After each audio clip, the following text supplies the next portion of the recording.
চৰকাৰ ভাৰত চৰকাৰ আমাৰ জনসাধাৰণে তেওঁলোকক দিব লাগে, তেওঁলোকৰ আদৰ্শ ল'ব লাগে। এতিয়া স্যাৰ সেইবিলাকৰ ওপৰতে অলপ কাম কৰিবলৈ চেষ্টা কৰি আছোঁ। আমি এতিয়া ধৰক বহুত কথা নাজানো, বহুত কথা শিকিব আছে। মানুহক কেনেকৈ এপ্ৰ'চ কৰে, মানুহক এপ্ৰ'চ কৰাটো আমি শিকিব লাগিব। মৰালৈকে শিক্ষা জ্ঞান লৈ শেষ কৰিব নোৱাৰে, মৰাৰ পিছতেই আদায় হ'ব। আৰু এতিয়া আপুনি এটা ভাল কথা ক'লে যেন নিজক চিনাকি কৰাটো ডাঙৰ কথা নহয়, নিজক চিনাকি দিয়াটো আৰু বেছি ডাঙৰ কথা। জংঘলত গৈ পেলাই সেইটো এটা ইম্পৰ্টেণ্ট কথা। সেই বস্তুটো এতিয়া আমি যিটো বুজিছোঁ, নিজে বুজি পোৱাটো ডাঙৰ কথা নহয়, আন এজনক বুজোৱাটো আৰু ডাঙৰ কথা।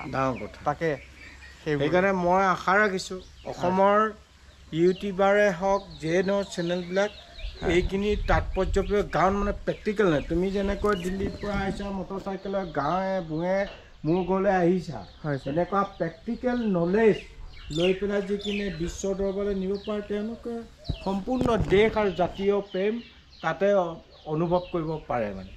সেইকাৰণে ধন্যবাদ জনাইছোঁ আৰু কৰি গৈ থাকা। ভৱিষ্যত তোমাৰ উজ্জ্বল হ'ব। এইবোৰ বহুত ডাঙৰ কথা, অকল অসমে বুলি নহয়, ভাৰতবৰ্ষই নহয়, পৃথিৱীখন গৈ থাকি এইবোৰ সংৰক্ষণ কৰি দেশ আৰু জাতিক পৃথিৱীক ভাল পাবলৈ শিক্ষা দিয়া। মোক ভাল পাব নহয়, পৃথিৱীখনক ভাল পাবলৈ শিকক মানে। তেতিয়া আমি চবেই জীয়াই থাকিব পাৰিম। ভাৰতবৰ্ষৰ সভ্যতা ক'ত আছে, অসমৰ সভ্যতা ক'ত আছে আমিতো বুজি নাপাওঁ ন। সেইটোৱে তন্ত্ৰ মন্ত্ৰ পূজাৰীবিলাকে জাৰি দিলেহে শুদ্ধ হয়।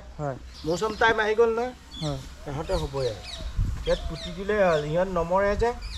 आपको भारत सरकार स्टेट गवर्नमेंट क्या देता है, देश क्या देगा मेरा जरूरत नहीं है। সেইকাৰণে গৌৰৱ অনুভৱ কৰোঁ ভাৰতৰ 140 কোটি মানুহক। সেইকাৰণে মই বেয়া পাব নাজানো।